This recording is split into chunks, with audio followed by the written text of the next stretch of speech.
Today we're going to be talking about core memories and the ones that shaped me as a person. I don't know if this is the real definition, but I consider core memories to be memories that form in early childhood that coincide with specific behavioral traits or changes. For example, the first time you figured out that you could lie. For me, this was probably around the age of 3 when I was playing in the backyard with my brother on the swing set. I was getting quite impatient and thought it was my turn, so I decided to push my brother off. He began to cry and my mum came outside and started scolding me, but then I pulled out the ultimate reverse card and said, "It wasn't me, he fell." And well, she bought it and I got off scot-free, and that's how I'm now the deceitful motherfucker that I am. But I do believe this moment of learning to lie is a crucial moment in a child's development. But there are other core memories that are just thrust upon you, like the time I was about 2 years old watching cartoons when I heard a commotion outside our glass sliding door.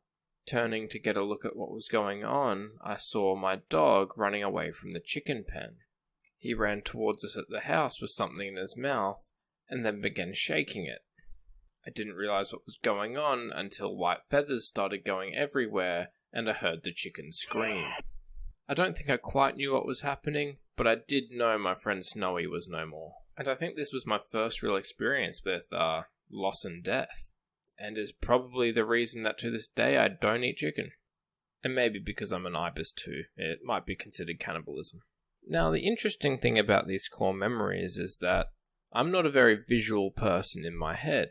99% of my thoughts are just my internal monologue, and often the mental images that I can conjure are just silhouettes and shadows.